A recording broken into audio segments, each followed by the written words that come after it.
السلام علیکم ورحمۃ اللہ وبرکاتہ۔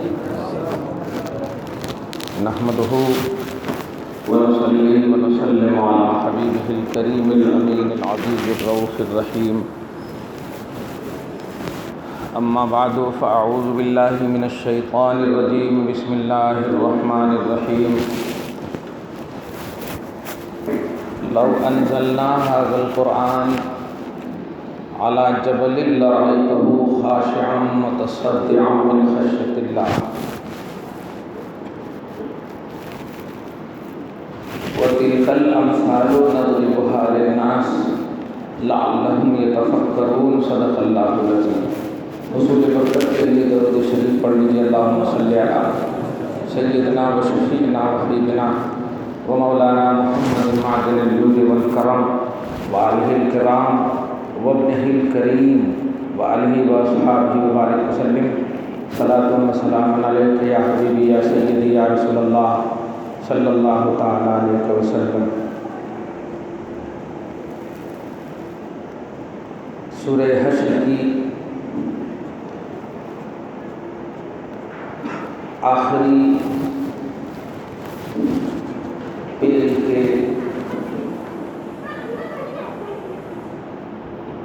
حوالے سے ایک مشہور آیت کریمہ تلاوت کی ہے۔ اللہ رب العزت اپنے فضل سے قبول فرمائے۔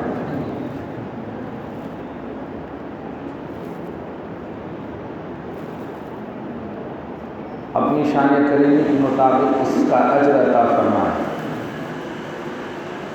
ہم سب کی نشست کو، بیٹھک کو قبول فرمائے۔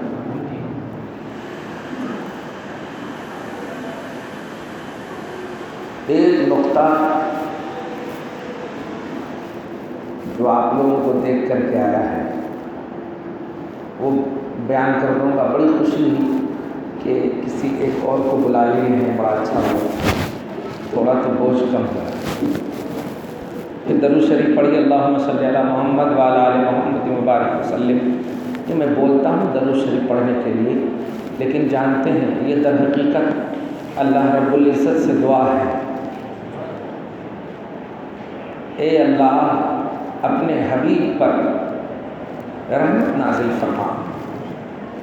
یہ درود پڑھنے میں کوئی فارمیلٹی یا کوئی میرا آرڈر نہیں، آپ کو گویا ہم اللہ سے متعلق کرتے ہیں۔ آپ کا کنیکشن اللہ سے ہو جائے، ہم سب کا کنیکشن اللہ سے ہو جائے۔ خدا کرے دعا کی دنیا میں بندہ کبھی نہ چوکے اور کبھی نہ پیچھے رہے، کیونکہ دعا ہی ایک ایسی چیز ہے جس پر واقعی کسی کا اعتراض نہیں ہونا چاہیے، کیونکہ یہ اللہ سے مانگی جاتی ہے۔ شفاعت، وسیلہ، استمداد، استعانت، استغاثہ، یہ سب غیر اللہ سے پہلو ہے، لیکن دعا ایسا پہلو ہے کہ کسی بھی مکتب فکر کا اختلاف نہیں ہے کہ اللہ ہی سے مانگا جائے، کسی کا اختلاف نہیں۔ دعا ہے مولا ہم سب کو اس فکر پر جمع فرمائے، گھر ہو، باہر ہو، در ہو، جہاں بھی ہو، جب رب کہہ رہا ہے میرے بندو ہم تمہارے شہرت سے زیادہ قریب ہیں، تم جہاں رہو گے، جب تک زندہ رہو گے، شہرت تمہارا سلامت ہے، مولا قریب ہے، جہاں سے تم مانگو گے ہم دینے کو تیار ہیں۔ انفرادی میں مانگو، اجتماعی میں مانگو، ایک مانگو، انیک بن کر مانگو، ہم جب دینے کو تیار ہیں تو ہم مانگنے والے کو انفراد و اجتماع نہیں دیکھتے، مانگ دیکھتے۔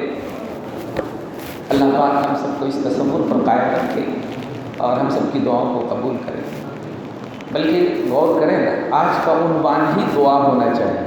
کس لیے کہ آپ کو بتاؤں، حضرت سیدنا امام عالی مقام کی مناسبت سے ہم سب بیٹھے ہیں۔ خدا کی قسم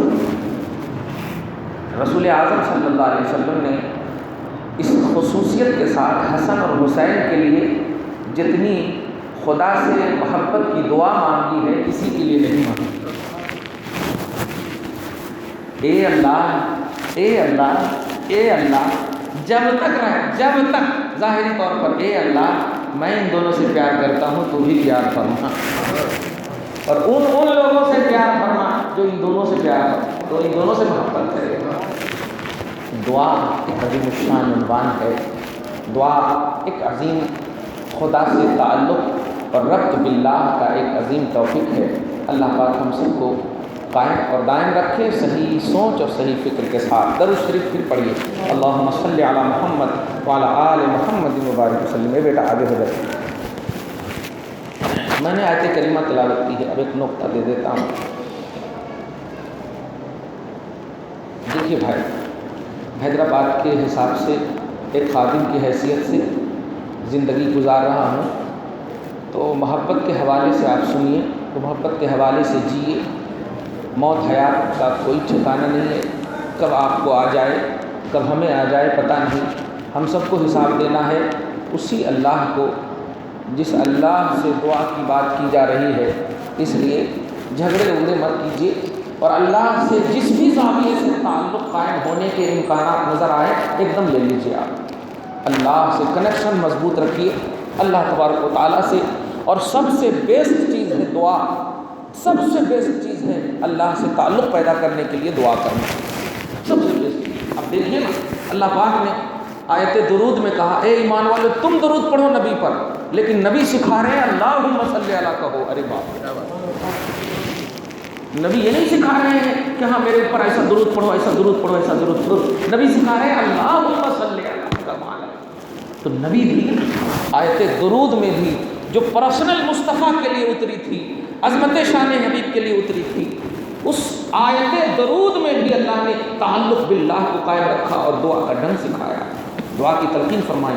نماز پڑھتے ہیں اہدنا الصراط المستقیم، اے اللہ ہمیں سیدھی راہ چلا، یہ دعا ہے، دعا ہے، اے اللہ ہمیں سیدھی راہ چلا، دعا ہے سب لوگ۔ اسی لیے تو جب سلام پھیرتے ہیں نا تو امام سب پر ضروری ہے کہ وہ اپنے رائٹ ہینڈ کے فرشتے پلس مصلی یہ سب کو خیال میں رکھیں، اور جب سیکنڈ لیفٹ کی طرف پھیریں سلام تو اپنے فرشتے جو کرامن کاتبین ہیں، فرشتے اور لیفٹ کے جتنے مصلیاں ہیں سب کو خیال میں رکھیں، اور پھر کہیں السلام علیکم ورحمۃ اللہ۔ کیا مطلب ہے اس کا؟ اے اللہ ان سب پر سلامتی نازل فرما دے۔ غور کریں، کہنا یہ ہے کہ دعا ایک ایسی چیز ہے جس پر ہم ایک ہو سکتے ہیں، دعا ایک ایسی چیز ہے جس پر ہم ایک ہو سکتے ہیں۔ دیگر چیزوں پر نظریاتی طور پر الگ ہو جائیں یہ ہمارے تصورات ہوں گے، لیکن دعا ایک ایسی چیز ہے جس پر ہم ایک ہو سکتے ہیں۔ یہ کسی بھائی نے ایسا کہا ہے، میں محبت سے دعوت دے رہا ہوں کہ خدا کی قسم دعوت پر ایک مت ہوئیے، دعا پر ایک ہو جائے۔ اللہ پاک فرماتا ہے پارہ نمبر 24 میں قال ربکم ادعونی استجب لکم، تمہارا رب کہہ رہا ہے، تمہارا رب بول رہا ہے تمہیں، اے لوگو مجھ سے دعا کرو، میں تمہاری دعا کو قبولنے کے لیے تیار ہوں۔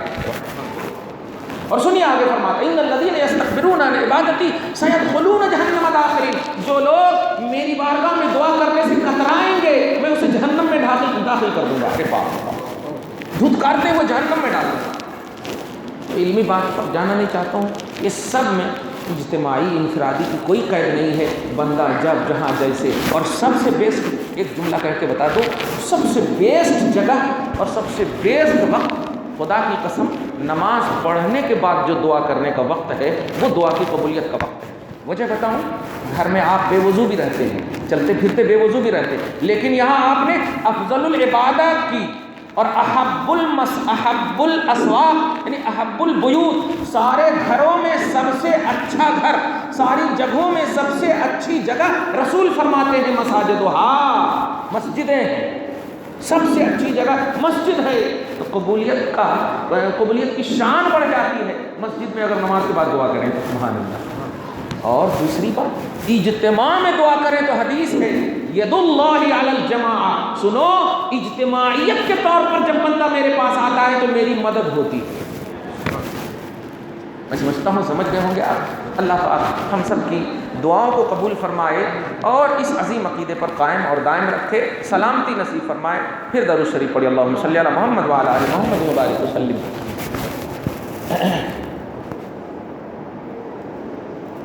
ایک دعا تھی اور کیا بات تھی جی؟ اچھا ہاں ایک اور بات تھی بھائی، دیکھیے ہم مر جاتے ہیں، ہم مر جائیں گے، آپ مر جائیں گے، سب مر جائیں گے، کتنا بھی جھگڑا کرو، بڑے سے بڑا جھگڑا کرنے والا کچھ بھی کرو، مرنا ہے۔ اس پر کس کو بھی یہ بھی بڑے سے بڑے نمرود کو اختلاف نہیں ہے، کس کو بھی اختلاف نہیں، مرنے پر سب کو اتفاق ہے۔ لیکن مرنے کے بعد جو مرنے والے کے جو رشتہ دار ہوتے ہیں اس پر کوئی رسپانسبلٹی ہے یا نہیں؟ اس کے جو متعلقین لواحقین ہیں اس پر کوئی ذمہ داری ہے کہ نہیں؟ یا بس مر دیے اور جا کے قبروں میں ڈال دینا کچھ ہے؟ نہیں، اس کے لیے ہم کو دیکھنا ہوگا۔ قرآن اور حدیث کے حوالے سے، تفسیر ابن کثیر کے حوالے سے آپ کو بولوں، رسول اعظم صلی اللہ علیہ وسلم سختی سے منع فرماتے تھے، اگر کوئی بغیر انفارم کیے، یہ مسئلے کی دنیا بول رہا ہوں ورنہ میرا آقا سب جانتا ہے، بغیر انفارم کیے اگر کوئی کسی جنازے کو دفن کر دیتا، رسول پاک بلا کر کے رشتہ داروں کو ڈانٹتے تھے، خبردار خبردار، مجھے اطلاع دیے بغیر کیسے تو نے اپنے بھائی کو قبر میں ڈال دیا۔ اور اس کے بعد سنیے، رسول پاک جب کسی قبر پہ یعنی کسی کے کفن دفن میں تشریف لے جاتے تو آپ لوٹنے سے پہلے قبر پر بیٹھتے، قبر کے پاس رہ کر کے کہتے آؤ ادھر آؤ، تفسیر ابن کثیر بول رہا ہوں، آؤ ادھر آؤ، بلاتے آؤ ادھر آؤ، استغفروا لاخیکم، یہ جملہ ہے، استغفروا لاخیکم، آؤ سب مل کر اپنے بھائی کے لیے دعا کرتے ہیں، آؤ۔ میں پوچھتا ہوں آقا، آپ کا قدم ہی بخشش نہیں اعلیٰ جنت کے لیے کافی ہے، اعلیٰ جنت کے لیے کافی ہے، لیکن یہ سب مل کر دعا کرنے کا ایک ڈھنگ دیا مصطفیٰ نے کہ جماعت اور جمعیت اور اجتماعی دعا جو ہوتی ہے وہ قبول ہو۔ سمجھ گیا؟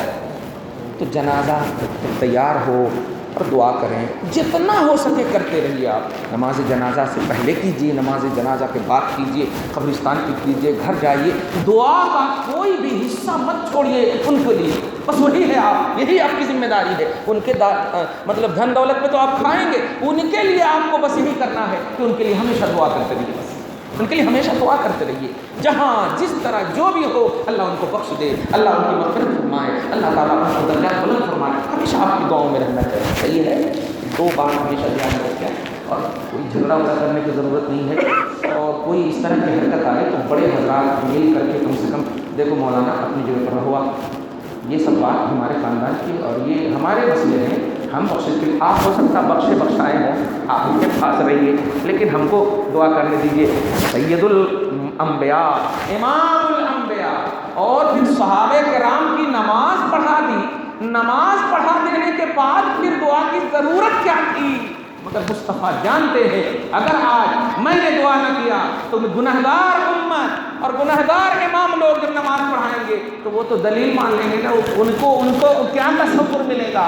لیکن سنو، امام الانبیاء دعا کر کے ڈھنگ دے رہے ہیں، میں تو کافی ہوں ان کی بخشش کے لیے، ان کا صحابی ہونا کافی ہے ان کی بخشش کے لیے، لیکن اے گنہگارو اگر میں دعا نہیں کروں گا تو ڈھنگ کہاں سے ملے گا، طریقہ کہاں سے ملے گا؟ اس لیے نادانی نہ کریں، اور ایک اجتماعیت پر اور امت توحید و سنت کی شان پر اگر قائم ہے، ان کے بڑھانے کے لیے قائم ہے تو سپورٹ کریں، سپورٹ نہ کریں تو تردید نہ کریں۔ کبھی بھی امت میں انتشار اور خلفشار نہیں۔ ارے بزرگوں کا، اسلاف کا تو یہ طریقہ ہوا کرتا تھا کہ اگر ان کے پاس کوئی یہ سوال لے کر آتا کہ حضور میرا بیٹا گڑ کھاتا ہے، گڑ سمجھ رہے ہیں، گڑ کھاتا ہے، تو سلف صالحین کا طریقہ یہ ہوتا تھا جاؤ کل بتاؤں گا، جاؤ کل بتاؤں گا۔ پھر جب کل ماں آتی بیٹے کو لے کر تو وہ حضرت کہتے بیٹا اب گڑ نہیں کھانا، توجہ دیے، گڑ نہیں کھانا، تو ماں کہتی حضور یہ بات تو کل بھی بول سکتے تھے آپ، اتنی سی بات کے لیے ایک دن آپ کیوں کریں؟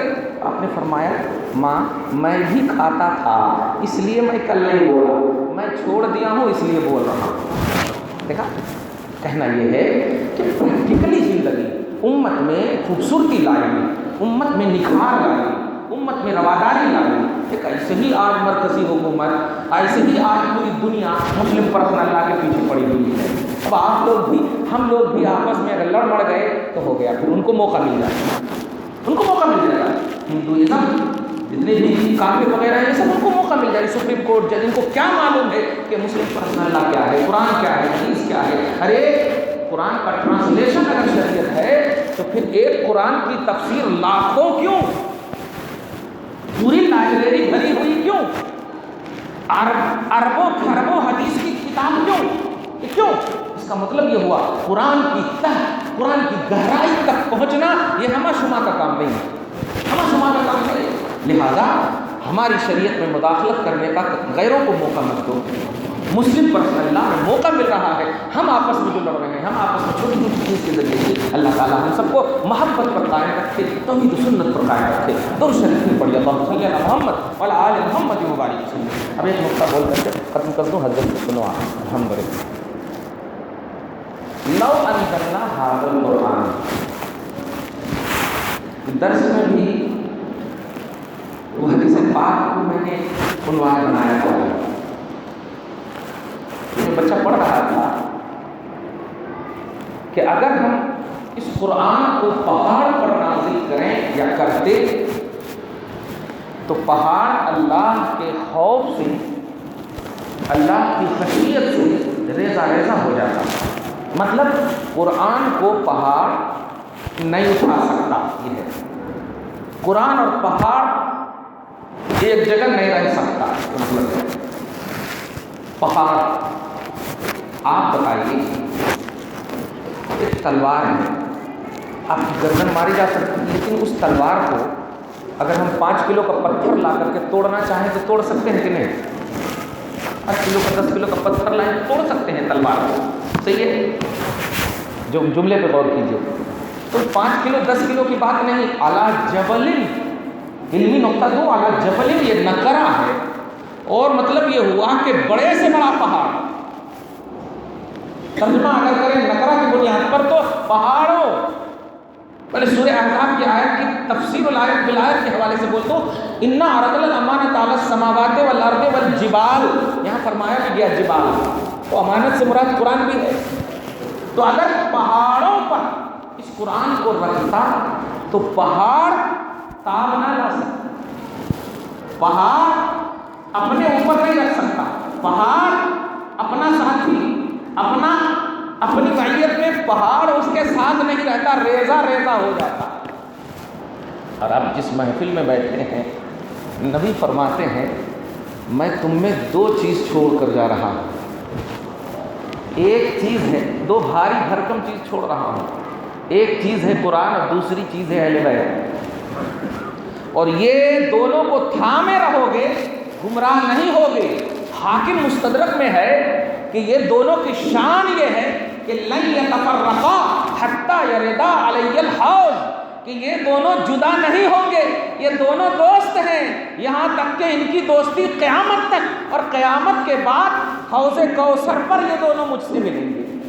جملے پہ غور کریں، آپ جملے پہ غور کریں، قرآن پہاڑ دوست نہ بنا، قرآن آسمان و زمین دوست نہ بنا، قرآن پوری کائنات جو طاقت والی چیز ہے۔ یزیدیو تم سوچتے ہو گردن پر ہم نے چھری چلا دیا، تلوار چلا دی تو کامیاب ہو گئے، ارے اس تلوار کو توڑنے کے لیے 5 کلو کا پتھر کافی تھا، لیکن دیکھ قرآن پاک کو پورے پہاڑ پر رکھنے کی بات ہے، اور قرآن کہا میں ساتھی نہیں بنتا، لیکن حسین اللہ کے رسول فرما رہے ہیں اے حسین جو پہاڑ جس کا ساتھی نہ بن سکا میں اس کا ساتھی تمہیں بنا رہا ہوں، اور یہ ساتھی ایسا ہے کہ یہ ساتھی بڑی خوشی سے اپنا ساتھی ہونا قبول کیا ہے، حتی یرد علی الحوض، یہ دونوں میرے پاس حوض کوثر پر ملیں گے۔ بڑا مقام ہے اس کا، قرآن پاک کی تلاوت اور ہے، قرآن پاک کی تفہیم اور ہے، قرآن پاک کا فہم اور ہے، قرآن پاک کی سمجھ اور ہے۔ ابھی امام صاحب نے بڑی اچھی آیت کریمہ سورہ انسان کی آیت تلاوت کی، آیت نمبر 9-10 تک ایک دم تلاوت کر دی ہے، 9-10 آیتیں تلاوت کی، لیکن اب آیت نمبر 7 سے جب انہوں نے تلاوت کی، خدا کی قسم علی جھلک رہے تھے، فاطمہ نظر آ رہی تھی، حسین نظر آ رہے تھے، حسن نظر آ رہے تھے۔ آیت نمبر 7 میں دیکھیں علی اور فاطمہ اور فضہ جو ان کی کنیز ہیں، یہ تینوں نے حضرت امام حسن حسین کے لیے روزہ رکھا تھا، اور اس روزے کے رکھنے کی تمام باتوں کو میں کتاب میں بیان کر چکا ہوں، لے کر جائیں آپ۔ میں ایک اشارہ دے رہا ہوں کہ قرآن تو سب نے سنا ہے، لیکن کیا تم نے اس کا فہم حاصل کیا؟ نماز تو سب پڑھے ہو، لیکن کیا تم نے فہم حاصل کیا؟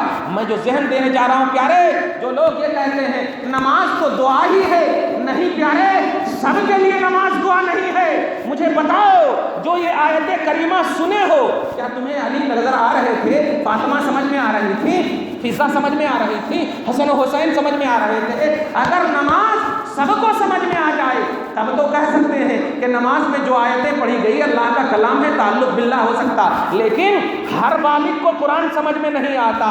تو جو لوگ قرآن سمجھ نہیں سکتے ہیں وہ بھی نماز پڑھ رہے ہیں، اگر وہ بھی اسی پر قیاس کر لیں کہ الصلاۃ والدعاء، نماز دعا ہی ہے، تو بتاؤ اس کے پیٹ میں درد تھا، اس کے سر میں درد تھا، ماں کے لیے دعا کرنی تھی، بھائی کے لیے دعا کرنی تھی، قرآن کچھ نہیں سمجھا ہے، سلام پھیر لیا ہے، سب ایسے ہی چلے گئے۔ بتاؤ رب سے کہاں اس نے مانگا ہے؟ رب سے کہاں اس نے تعلق پیدا کیا ہے؟ نماز میں تو تم نے علی کا تذکرہ کیا، فاطمہ کا تذکرہ کیا، فضا اور حسن و حسین کا تذکرہ کیا ہے، لیکن نمازی کو ضرورت تھی اپنی ماں کی بخشش کی دعا کرنے کے لیے، اے اللہ میری ماں کو بخش دے، اے اللہ میرے باپ کو بخش دے، اے اللہ خاندان کو بخش دے، اے اللہ عزیز اقربا کو بخش دے۔ تو پیارے سمجھو، نماز میں پڑھی گئی قرآن کی آیتیں علی کو بتا رہی ہے، فاطمہ کو بتا رہی ہے، فضا کو بتا رہی ہے۔ کیا آئینے نماز میں، جیسے کہ تم نہیں ٹھیک ہے، ترجمہ نہیں جانے نہیں خیال کیے، لیکن مجھے تو ترجمہ ہے، جیسے ہی وہ پڑھ رہے تھے یوفون بالنذر ویخافون یوما کان شرہ مستطیرا، کہ علی اور فضا اور فاطمہ حسن و حسین کے لیے جو روزہ رکھے ہیں نظر کا، وہ روزے کی نظر پوری کرتے ہیں، مولا فرما رہا ہے، مولا فرما رہا ہے وَيَخَافُونَ يَوْمًا كَانَ شَرُّهُ، اور یہ تینوں روزہ کیوں رکھتے ہیں؟ اللہ اس دن سے ڈرنے کے لیے، کَانَ شَرُّهُ مُسْتَطِیرًا، جس کا شر پھیلا ہوا ہے۔ اور سنو، یہ تینوں جب کھلانے کی بات آتی تو باوجود کہ ان کو خود ضرورت ہے کھانے کی، خود ضرورت ہے پینے کی، قرضہ لے کر کے لائے تھے نا، قرضہ لے کر لائے تھے افطاری کے سامان، لیکن ایک دن مسکین آیا سب کھلا دیا، دوسرے دن یتیم آیا سب کھلا دیا، تیسرے دن اسیر آیا سب کھلا دیا۔ کام یہ کر رہے ہیں، اور کام کی سراہنا مولا کر رہا ہے، کام کی تعریف مولا کر رہا ہے۔ قرآن کہتا ہے آیت نمبر 9 میں وَيُطْعِمُونَ الطَّعَامَ عَلَىٰ حُبِّهِ مِسْكِينًا وَيَتِيمًا وَأَسِيرًا، یہ تینوں محبت خدا پر جو روزہ رکھ کر کے افطاری کے وقت میں یتیم اور مسکین کے آنے کے بعد جو یہ کھلا رہے ہیں، مجھے اتنا پسند ہے کہ میں قرآن میں جگہ دے رہا ہوں، میں قرآن میں جگہ دے رہا ہوں۔ پیارے مذاق مت سمجھو اللہ کو، اللہ اللہ یہ کوئی ہوا کا نام نہیں ہے، اللہ اللہ یہ کوئی ہوا کا نام نہیں ہے، اللہ اللہ صرف ایک لفظ کا نام نہیں ہے۔ اللہ کو سمجھنا ہو تو بغیر نبی، بغیر آل نبی، بغیر صحابہ، بغیر تابعین، ان کے سمجھ ہی نہیں سکتے، اس لیے کہ اللہ پاک نے اس قرآن کو رکھنے کا یہ مقصد ہی رکھا ہے۔ اگر اللہ کو رکھنے کا مقصد ہوتا توریت کبھی نہیں اٹھاتا، انجیل کبھی نہیں اٹھاتا، زبور کبھی نہیں اٹھاتا، اس لیے کہ وہ بھی اللہ کا کلام ہے، لیکن یہ سب اٹھا دیا ہے، صرف قرآن کو رکھا ہے اپنا کلام بنا کر کے، اپنا کلام سمجھ کر آپ کو دیا ہے کہ یہ میرا کلام ہے۔ مولا سورہ انحل میں آیت نمبر 9 میں فرماتا اِنَّا نَحْنُ نَزَّلْنَا الذِّکْرَ وَإِنَّا لَهُ لَحَافِظُونَ، یہ قرآن میرا ہے، میں نے اسے نازل کیا ہے، حفاظت بھی میں کروں گا۔ اب تمہیں فیض لینا ہے، اب تمہیں فہم لینا ہے، اب تمہیں درایت لینی ہے، اب تمہیں عقل لینی ہے، اب تمہیں سوجھ لینی ہے، اب تمہیں تدبر لینا ہے، اب تمہیں فکر لینی ہے، اب تمہیں عقل لینی ہے، شعور لینا ہے صرف تمہیں ڈسکس نہیں کرنا ہے۔ سنو، قرآن پاک میں 6666 آیتیں ہیں، لیکن امت کا سارا طبقہ اس بات پر متفق ہے کہ یہ قرآن کی ساری آیتوں سے مسئلے نہیں، صرف 500 آیتوں سے مسئلے نکلے، صرف 500 آیتوں سے مسئلے نکلے۔ اب 6166 آیتیں یہ کس کے لیے ہے؟ رب سے پوچھ، ارے مجھ سے کیوں پوچھتا ہے؟ میں نے سورہ کو محمد رکھا ہے، میں نے سورہ کو طٰہٰ رکھا ہے، میں نے سورہ کو مریم رکھا ہے، یہ میرا نام نہیں ہے، محمد میرے حبیب کا نام ہے، طٰہٰ میرے حبیب کی پوزیشن ہے، اور مریم میرے عیسیٰ کی ماں کا نام ہے۔ یہ سب ناموں سے تو سمجھ کہ میں چاہتا کیا ہوں۔ میں مسئلہ اگر دینا مقصود ہوتا، ایک ایک نبی کو بھیج دیتا, سارا مسئلہ دے دیتا, کرتے رہتے, جنت دے دیتا. لیکن نہیں, میں مسئلہ دینا مقصود نہیں ہے, محبوبوں کا ذکر کروانا مقصود ہے, محبوبوں کی اداؤں کا ذکر کرانا مقصود ہے. ما انزلنا علیک القرآن, اے طیب و طاہر, اے طیب و طاہر, ہم جو آپ پر قرآن نازل کیے ہیں یہ آپ کو مشقت میں ڈالنے کے لیے نہیں. اللہ اللہ, یہ قرآن پہاڑ پر نازل ہوتا, ریزہ ریزہ ہو جاتا, رب کہہ رہا ہے, لیکن سینہ مصطفیٰ پر جب نازل ہو رہا ہے تو رب ہی کہہ رہا ہے آپ پریشان مت ہوئے, ہم ذمہ دار ہیں, ہم ذمہ دار ہیں. پڑھی اللہم صلی علی محمد وعلی آل محمد وبارک وسلم. ایک ایک لفظ کو سمجھیے اور خادم سمجھ کر سمجھیے, خادم سمجھ کر سمجھیں گے تب مزہ آئے گا. خادم کا مطلب کیا ہوتا ہے سمجھیں آپ. میں ہمیشہ ایک مثال دیتا ہوں کہ آپ کے گھر میں کوئی کام کرنے والی, کام کرنے والا, تو اس کو اپنی ذمہ داری اگر سمجھ میں نہ آئے تو آپ اس کو نکال دیں گے, صحیح ہے, نکال دیں گے, کام ٹھیک سے نہیں کرے. تو ایسے ہی دین کی خدمت ہم سب کی ذمہ داری ہے, سمجھ میں. تو ہمیں اسی سوچ کے ساتھ سوچیں. اگر یہ سوچ ہوگی نا تو خدا کی قسم تب قرآن نظر آئے, تب حدیث نظر آئے.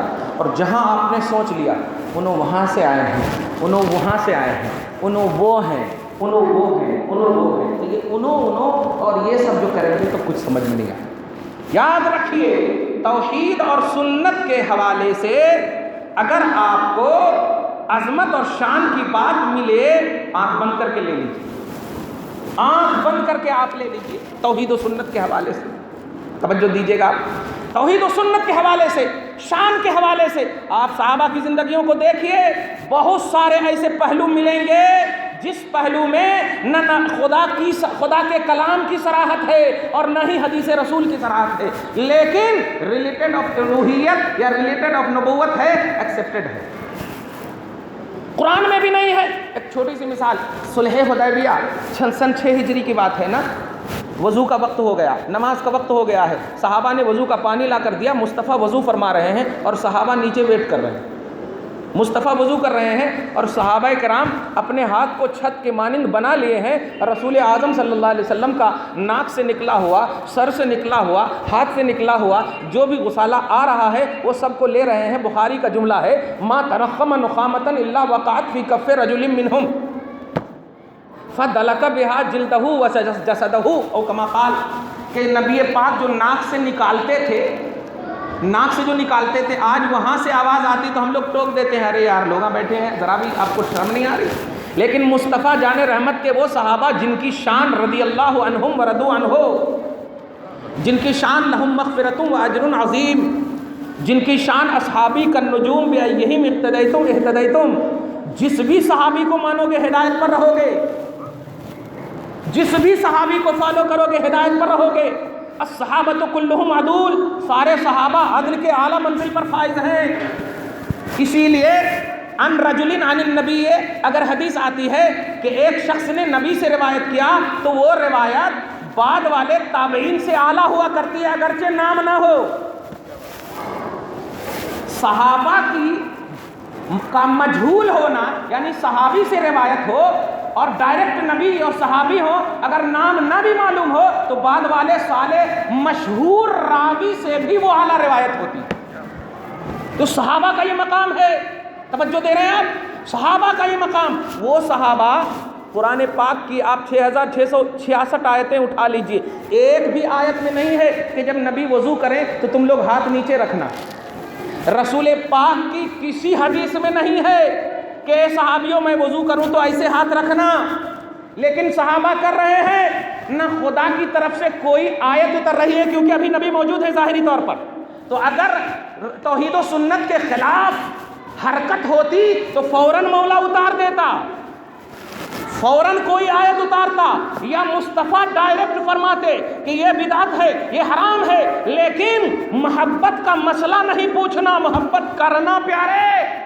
عشق اور محبت مسئلہ نہیں, عاشق اور معشوق کی عظمت کو اجاگر کر رہا ہے تو دکھنے میں کچھ بھی نظر آئے, لیے دیدہ کور بن سکتے ہو آپ۔ یاد رکھنا عاشق اور معشوق کے درمیان ایک لطیف رشتہ رہتا ہے، وہ رشتہ کا نام عشق ہے۔ محبوب اور محب کے درمیان جو رشتہ رہتا ہے وہ رشتہ ہے محبت ہے، اس میں مسئلے اور تحقیق کو مت لو۔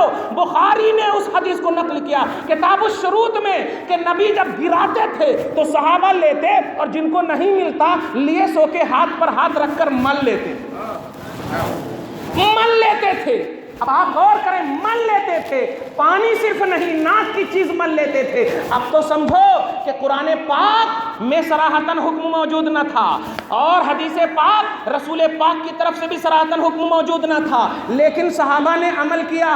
تو جو لوگ صحابہ کے عمل کو سنت کا درجہ دے رہے ہیں اور صحابہ کیے کیا نہیں کیے تو بدعت کا درجہ دے رہے ہیں، ان سے یہ پوچھئے۔ اور بخاری کی اس حدیث سے امام بخاری جو نے کتاب الشروط اور کتاب الصلح میں اس کو نقل کیا ہے، آپ پوچھئے یہ مسئلہ نہ خدا نے حکم دیا تھا صحابہ کو، نہ مصطفیٰ نے حکم دیا تھا، پھر بھی کیوں کر رہے ہیں؟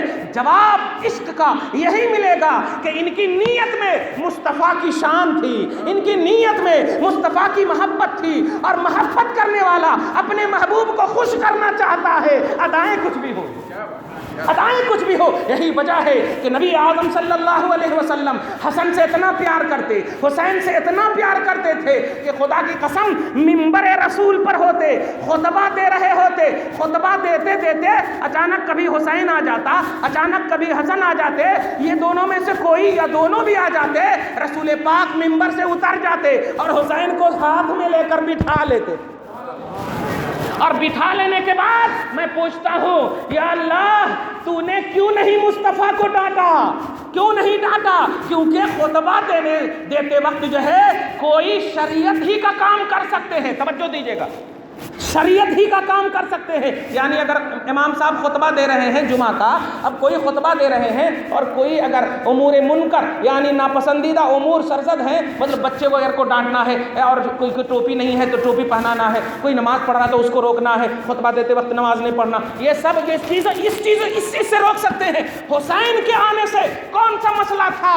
کیا چیز تھی؟ رب نے جب ٹوکا نہیں تو اب عشق نے یہی جواب دیا کہ جو آ رہا ہے منبر رسول پر، جن کے لیے مصطفیٰ پہلے تھے اور جن کے لیے نیچے جا رہے ہیں، سنو 63 سال کے بعد جو جائیں گے اب مصطفیٰ ان سے ہیں اور یہ مصطفیٰ سے ہیں۔ بس مصطفیٰ یہی ذہن دینا چاہتے ہیں کہ یہاں جو خطبہ دے رہا ہو یہ خطبہ بھی حسینی خطبہ ہے، اور نیچے جو اٹھا رہا ہو حسین کو اٹھا رہا ہو، کیونکہ یہ مجھ سے ہے، میں ان سے ہوں، یہی جو ہے میری دین اور میری شریعت کے تحفظ کا ضامن بننے والا ہے، اس لیے میں نے اٹھا دیا۔ اور پیارے ذرا سوچو کہ مصطفیٰ جب خطبہ دے رہے تھے تو خطبہ میں کوئی اور عنوان تھا، خطبہ میں کوئی اور ٹاپک تھا، لیکن جب حسین کو اپنے ہاتھ میں لے کر سینے سے لگا کر بٹھا لیا ہے تو اب جو عنوان تھا وہ سارا عنوان بند، اب عنوان حسین شروع، اب حسین کا عنوان شروع۔ اب مصطفیٰ اعلان کر رہے ہیں پہچانو،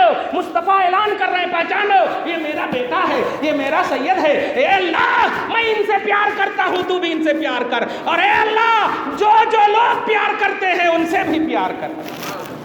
کتنا پیارا! حالانکہ جو لوگ کیوں کہا مصطفیٰ نے، میں اس پر بھی ایک نقطہ بتاؤں، جو کیوں کہا مصطفیٰ نے؟ صحابہ تو سامنے ہیں، مصطفیٰ پر ایمان لانے والے سامنے ہیں، اے اللہ میں پیار کرتا ہوں، تو میں سے تو سمجھ میں آ گیا، اور میرے صحابہ بھی کرتے ہیں، صحابہ سے پیار کر، لیکن آقا نے فرمایا نہیں، جو پیار کرے ان سے پیار کر۔ اگر صحابہ خاص کر دیتے تو آج تو خالی بغیر خاص کیے بدعت کا فتویٰ لگ رہا ہے، اگر خاص کر دیتے تو اور پتہ نہیں بدعت کا فتویٰ کہ یہ نبی اور صحابہ کے ساتھ خاص ہے کہ حسین سے محبت کرنا، لیکن نبی نے عام جملہ فرمایا، جو بھی ان سے پیار کرے ان سے تو پیار کر، جو بھی ان سے محبت کرے ان سے تو محبت کر۔ اس لیے یہ مصطفیٰ کی دعا ہے، اور کوئی بھی یاد حسین کو بدعت کا لیبل نہیں لگا سکتا، ورنہ اس کا ایمانی لیول بگڑ جائے گا، برباد ہو جائے گا۔ وہ قرآن جن کو پہاڑ نہ اٹھا سکا، وہ قرآن جن کو زمین نہ اٹھا سکی، وہ قرآن جن کو بڑی بڑی طاقت کی چیزیں نہ اٹھا سکی، وہ قرآن اگر رب العالمین کے رسول کسی کو ساتھ بتا رہے ہیں کہ یہ قرآن کا ساتھی اگر کوئی ہے تو صحابہ کو بھی نہیں، افضل البشر کو بھی نہیں، لو کان نبی بعدی لکان عمر کو بھی نہیں، ذو النورین عثمان کو بھی نہیں، باب العلم علی کو بھی نہیں، حسین کو بنا رہے، حسن کو بنا رہے۔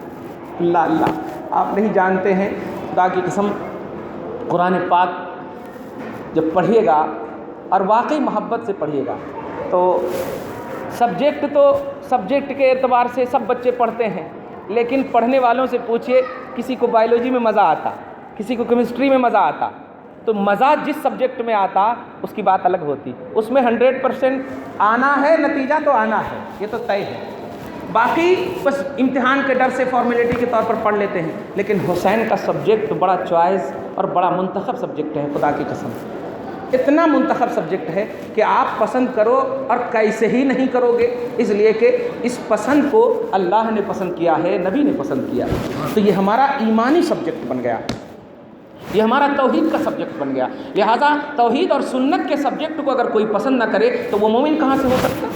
اس لیے خبردار خبردار، کوئی بھی غلط کرنے والے غلط ہو سکتے ہیں، حسین غلط نہیں ہے، دھیان دیجیے گا۔ میں ہمیشہ ایک بات بولتا ہوں، اگر میں نے فجر کی نماز نہیں پڑھی ہے تو میرے اوپر فتویٰ لگائیے، پوری سنیت پر فتویٰ مت لگائیے۔ میرے باپ نے پڑھی ہے تو میرے باپ کی تعریف کیجیے، میں نے نہیں پڑھا ہے تو ٹھیک ہے، میری ہے جو بیان کیجیے کہ بے نمازی ہے۔ تو صرف آپ جزا دینے کا ٹھیکہ کیوں لے لیے ہیں؟ جملے پہ غور کیجیے، صرف آپ بدلہ دینے کا ٹھیکہ، اور اگر بدلہ دینے کا ٹھیکہ لیے ہیں تو سنیے، اگر آپ غلط حرکتوں کی بنیاد پر کسی پر بدلہ یا کسی پر سزا کا فتویٰ دے رہے ہیں تو جو نیک کام کر رہے ہیں اس کو جزا بھی دینے کے لیے تیار رہیے، صحیح ہے؟ اگر اس نے نماز نہیں پڑھا ہے تو ان کو سزا دے رہے ہیں نا، اس نے نماز پڑھا ہے تو ان کو جزا دیجیے، ان کو انعام دیجیے۔ صرف آپ سزا سزا سزا، یہ نیگیٹو فکر کب تک رکھیں گے؟ کب تک دیں گے سپریم کورٹ کو موقع؟ کب تک دیں گے مسلم پرسنل لا پر انٹرفیئر کرنے کا موقع؟ کب تک دیں گے یہ RSS اور بجرنگ دل والوں کو موقع؟ یہ موقع مسلم نما دے رہے ہیں، کوئی ہندو نہیں دے رہا ہے۔ جو بولے گا آج کی تاریخ میں محمد کو ماننا حرام ہے، کیسے نہیں، ان کی کان ایک دم بالکل آئے گی، کہہ رہے یہ تو مسلمان ہی بول رہا ہے، مسلمان ہی بول رہا ہے۔ پیس امن کی ٹی وی، ارے باپ رے باپ، پیس امن کا مذہب، یہ امن ہے؟ ارے سارے جہان کے لیے رحمت بن کر آنے والا تو کس جہان میں ہے کہ اس کو چھوڑ کر کے کہہ رہا ہے امن کو حاصل کرو؟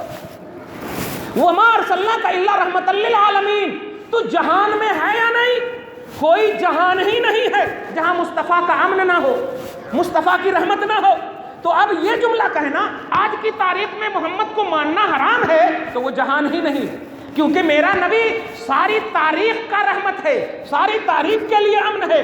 یہی وجہ ہے کہ سارا نبی، جتنے بھی سارے نبی آئے وہ خطے کے لیے آئے، قبیلے کے لیے آئے، اور یہ جو ہے نبیوں کے نبی ہیں، یہ سارے خطوں کے نبی ہیں، سارے جہان کے نبی ہیں۔ تو آج کی تاریخ نہیں، پاسٹ پریزنٹ فیوچر جو بھی تاریخ بن سکتی ہے، تم تاریخ کی بات کر رہے ہو، جب تاریخ ختم ہوگی وہاں پر بھی رحمت مصطفیٰ نظر آئیں گے۔ میدان محشر میں جائیے، وہاں پر کس کی وجہ سے اللہ پاک کہے گا اے حبیب سر اٹھائیے، آپ جو کو مانگنا ہے وہ مانگیے، ہم آپ کی مانگ پوری کریں گے۔ اس لیے میرے مصطفیٰ نے محبت حسین مانگا ہے، اور مطالبہ محبت حسین بھی کیا ہے۔ جملے پہ غور کیجیے گا، ایک تو پرسنل محبت کیا، پرسنل محبت کیا۔ محبت کا اندازہ بتاؤں، حضرت امام ابو یوسف کے پاس کوئی شخص کدو، جانتے ہیں نا کدو، جس کی عربی دبا آتی، دبا، دال با پیش دبا، حمزہ با، پھر آخر میں حمزہ، دبا مانے کدو۔ رسول پاک بہت اس کو پسند فرماتے تھے، توجہ دی، بہت پسند فرماتے تھے، یہاں تک کہ اس کے اندر کدو اور گوشت اگر ملا کر کے کوئی بناتے تو حضرت انس یا حضرت جابر کہتے ہیں میں رسول پاک کو دیکھتا کہ وہ بوٹی کو الگ کرتے تھے اور کدو کو الگ کر کے اپنی پلیٹ میں لیتے تھے، اتنا پسند کرتے، گوشت نہیں لیتے، کدو الگ الگ کر کے لیتے تھے میرے مصطفیٰ صلی اللہ علیہ وسلم۔ حضرت امام ابو یوسف کے پاس ایک شخص آیا، آپ نے اسی تصور میں پیش کیا، قاضی ہیں گورنر ہیں، اسی تصور میں پیش کیا کہ میرے آقا کا پسندیدہ ہے، سب پسند کریں گے۔ ایک شخص نے کہہ دیا لا احبہ، یہی جملہ ہے، لا احبہ مطلب میں اس سے پیار نہیں کرتا ہوں، میں اس سے پسند نہیں کرتا ہوں۔ تو حضرت نے اس سے پہلے کہ کہ کسی کو کھانے کے لیے کہا ہوتا، جلاد کو بلایا اور کہا قتل کر دو اس کو، قتل کر دو. قتل کر دیے گئے، قاضی ہے، گورنر ہے، حکم ہو گیا. اور کہا ارے یہ کیا ہوا؟ وہی حضرت عمر والا ایک دم اعلان ہو گیا کہ عمر نے مسلمان کو قتل کر دیا، جو سورہ نساء کی آیت نمبر 65 کے تحت مشہور ہے. وہ مسلمان کو مار دیا. تو حضرت نے ارشاد فرمایا جو نبی کی چاہت کو نہ چاہے وہ مسلمان کیسا؟ جو اللہ کے رسول کی محبت سے محبت نہ کرے وہ مومن کیسا؟ وہ مومن نہیں ہے. تو یاد رکھنا حسین نبی کی محبت کا نام ہے، اس سے محبت کرنا ایمان ہے. اگر تم نہیں کرو گے تو خدا کے رسول کے سامنے چہرے دکھانے کے قابل نہیں رہو گے اور مومن نہیں رہو گے. تو حسین کی محبت ہمارا عنوان ہے، حسین کی محبت ایمانی عنوان ہے، حسین کی محبت توحید کا عنوان ہے. اور پیارے محبت ہی توحید کا عنوان ہے. اور تاریخ اسلام اب جو ہے پھر کبھی نہیں دہرائی جائے گی. اب جو ہے حسین کی شہادت ہی ساری شہادتوں، سارے ایثار، ساری قربانی کے لیے آئیڈیل ہے. اب کوئی قربانی ایسی نہیں ہو سکتی جو ہمارا ایمانی بیس بن سکے. اب باب شہادت بند، شہادت کا دروازہ عظما کے اعتبار سے بند. شہید تو ہوں گے، شہید اعظم اب کوئی نہیں ہوں گے. اسلام کو بچانے کے لیے لوگ تو آئیں گے لیکن شہید اعظم حضرت امام حسین کی طرف بچانے والا کوئی نہیں آئے.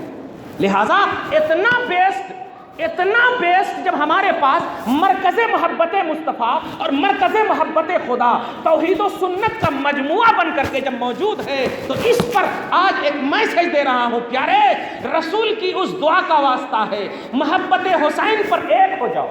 اپنی جماعت کا نام حسینی جماعت کرو، اپنی طبقے کا نام حسینی طبقہ کرو، اپنے فکر کا نام حسینی فکر کرو. اور یہ میں نہیں، دنیا میں جب تک رہو گے قرآن اور حسین ایک ساتھ ہے.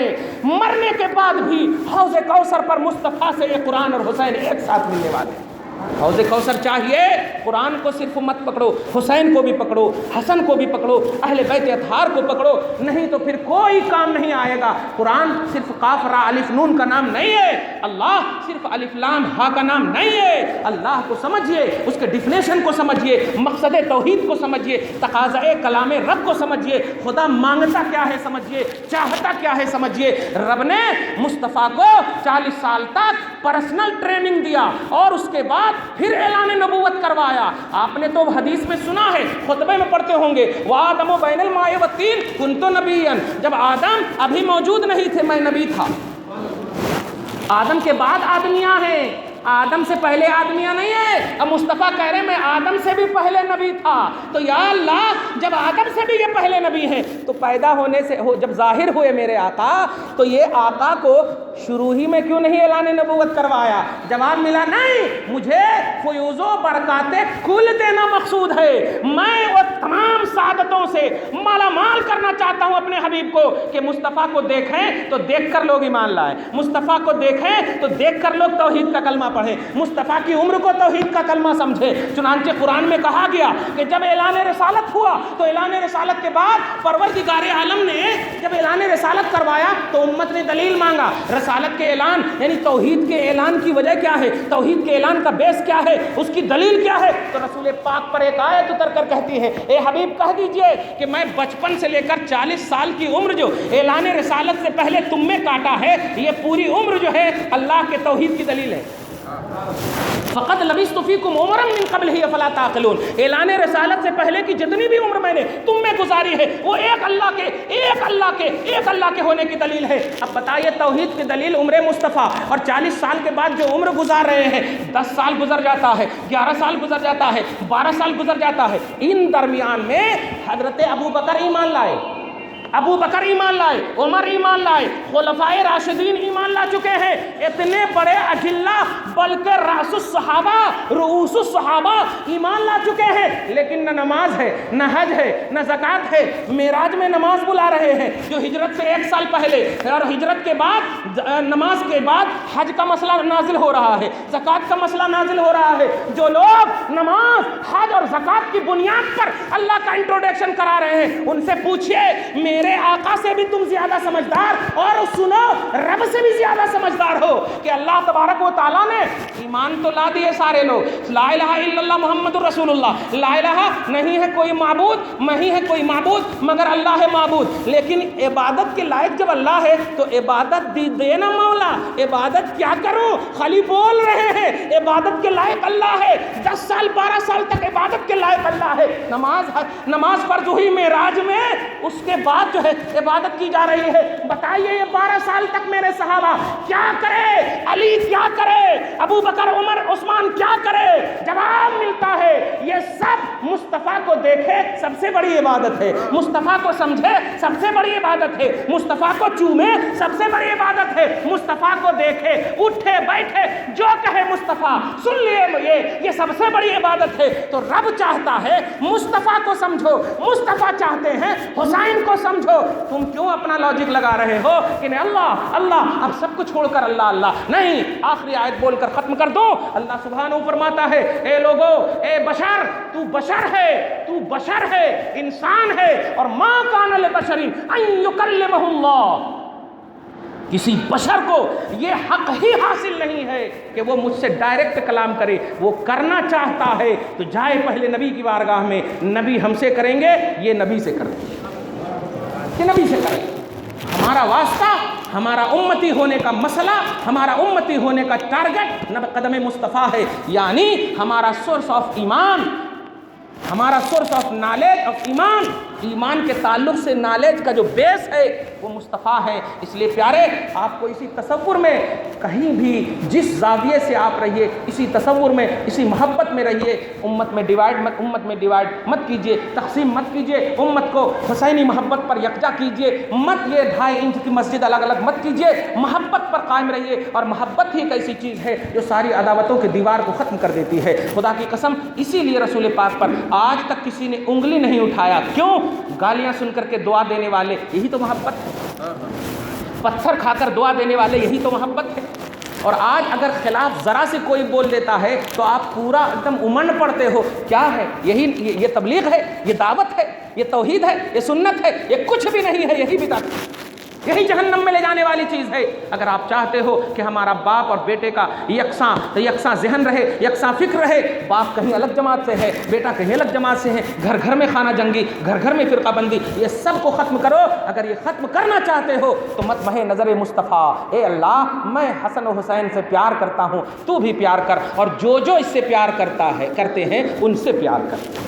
یہ ضمانت دے رہے ہیں مصطفیٰ کہ حسینی ٹاپک پر، حسینی منچ پر، حسینی پوائنٹ پر، حسینی مرکز پر آ جاؤ گے اللہ محبوب بنا لے۔ اللہ کے محبوب بننا چاہتے ہو، اللہ تعالیٰ تمہیں محبوب بھی بنا لے گا، تمہاری دعاؤں کو قبول بھی کرے گا، تمہیں بخش بھی دے گا۔ دعا ہے پروردگار عالم آپ کو ہم سب کو اسی تصور پر قائم رکھے، حسینی محبت پر قائم رکھے، خصوصی جلسے کو قبول فرمائے، جو بھی شریک ہیں، جس طرح سے بھی شریک ہیں، دامِ دل میں سخنے سب کی شرکت کو مولا قبول فرمائے، آمین آمین بجاہ سید المرسلین وما علینا الا البلاغ المبین۔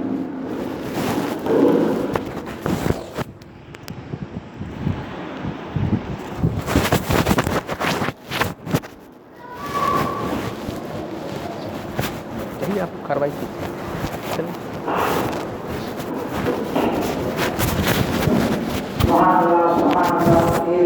مولانا محمد صاحب جو اپنے